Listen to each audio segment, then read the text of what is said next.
Mbalamusiza mikwano gyange, mwebale kujjumbira kuliza clips enteekayo ku bigambo bya Bayibuli. Clip eno olwali egenda kukolagana ekibuuzo mukwano gwange kyambuuza n'agamba nti can you please enlighten us on Matthew chapter 16 verse 1 to 4.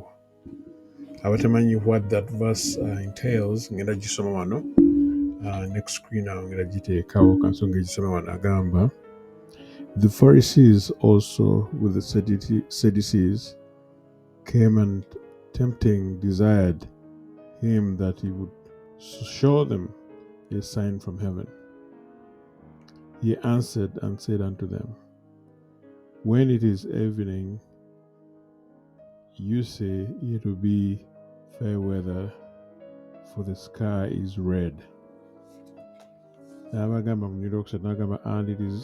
in the morning it will be fall weather today, for the sky is red and lowering.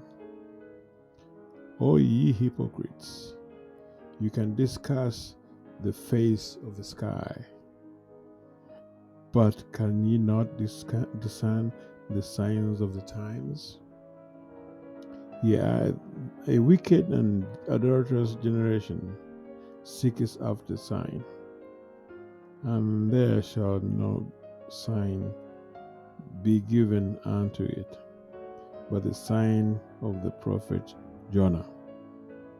And he left them and departed.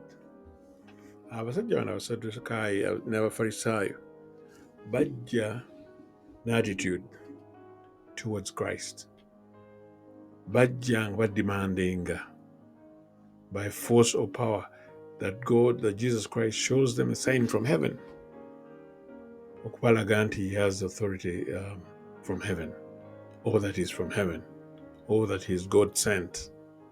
They came with that attitude.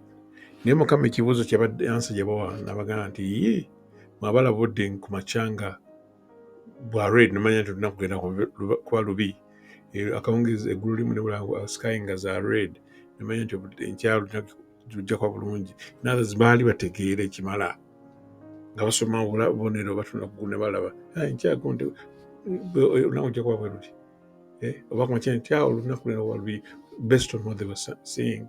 Okuva mu kutegeera kwabwe so baali bagezi ekimala. Yesu nga bagamba ebyo musobiraba mwe mutamanyi bunnabbi buno, kwe kuba bagezaako baddamulaga nti ebyo byonna bwe mumanyire then ebyawandiikibwa agamba ati wano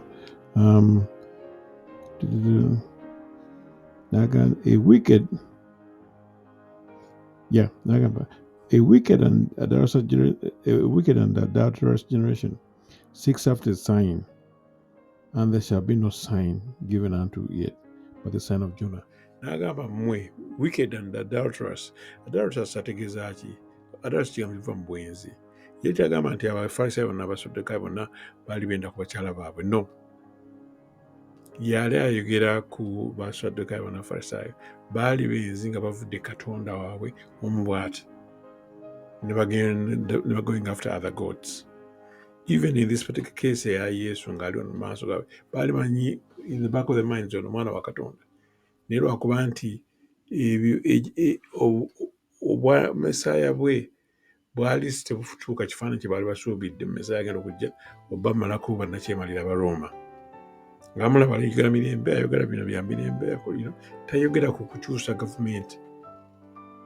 Kaakati mugende ne bava Katonda omu bw'ati ne benda ku bakatonda abalala abasobwa kibo kye baali basuubira. Amaanyi gano bagateeka mu bantu abalala. So Yesu talina bigambo bigonvu eri bo, because baali bamanyi kye badiiringa nakyo, baali bamanyi kye boogerako. Kwe kubagamba nti nja akabonero ka Yona. Bwe yagamba nti bamugamba nti ate kabonero ki, baali bamanyi Yona neki kyabategeeza babagamba akabonero ka Yona. Katusome era Yesu ng'ayongera kunyano bwe tugenda mu Matayo, same chapter, Matthew chapter 12 verse 40. Here he's talking about the same thing. He's talking about it in chapter 16. He talked about it in chapter 12 I'll read verse 40. Agamba what? Sira bulungi. For as Jonah was 3 days and 3 nights in the whale's belly, so shall the Son of Man be 3 days and 3 nights in the heart of the earth. Otegedde abagambi kati akabona ka Yona nibo batamanyi kabina kano sheds more light, and in this case he had already, this is a situation yayogera kwali already yali addressed over here. N'abagamba sigenda bawa kabona kano okujja ka Jonah ke kano tinga Jonah bwe yali as Jonah was in the belly of the fish 3 days and 3 nights in the whale's belly, so shall the Son of Man be 3 days and 3 nights in the heart of the earth. The men of Nineveh shall rise in judgment with this generation, in judgment with this generation in Avali Watawanya, and shall condemn it, because they repented at the preaching of Jonas, and behold, a greater than Jonah is here.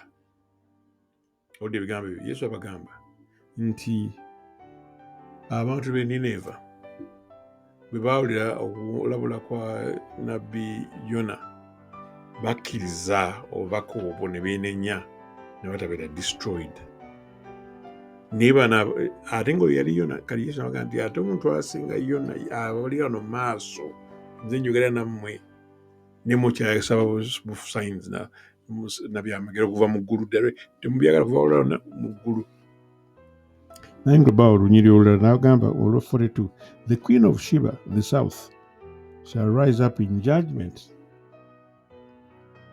with this generation, and shall condemn it, for she came from the uttermost parts of the earth to hear the wisdom of Solomon, and behold, a greater than Solomon is here.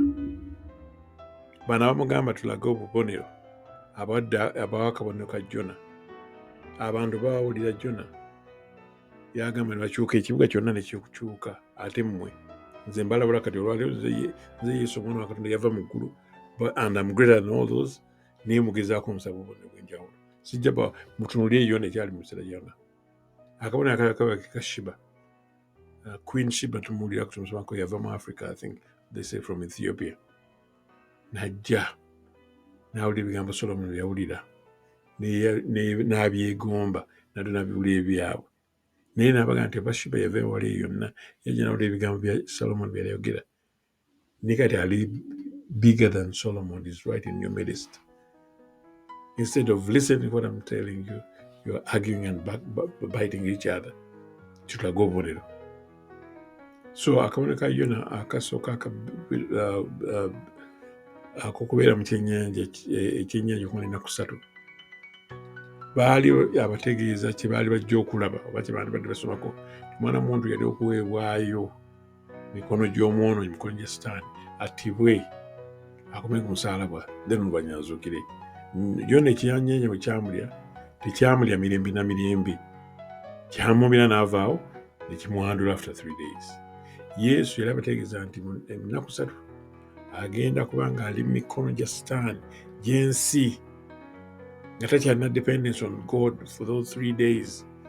Okutuva ku supper, evening, the last supper, kaongezaako betrayal, yonna omusajja betraying, okutwala makooti back and forth of Pilate, akomererwe ku Friday evening, then azuukire ku Sunday.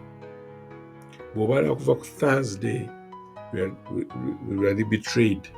Now why after this, the last supper, okutuuka ku Sunday, those were 3 days and 3 nights in the clasp of the earth, in the grips of the devil himself, nga Katonda talabikawo.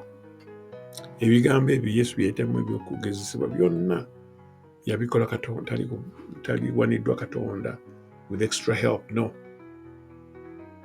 Asooka okuwangula olwanyisa Sitaani ku lwaffe, awangule atufune obuwanguzi.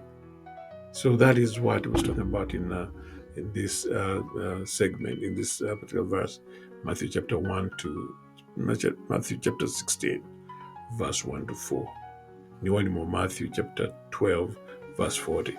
Ngaba comparison. Kansubire ekyo kiyambyeko I'm just highlighting or shed some light on that particular verse. Thank you, Nalong, for that good question. Hopefully I've answered or clarified or shed some light. Thank you very much. Everybody, goodbye.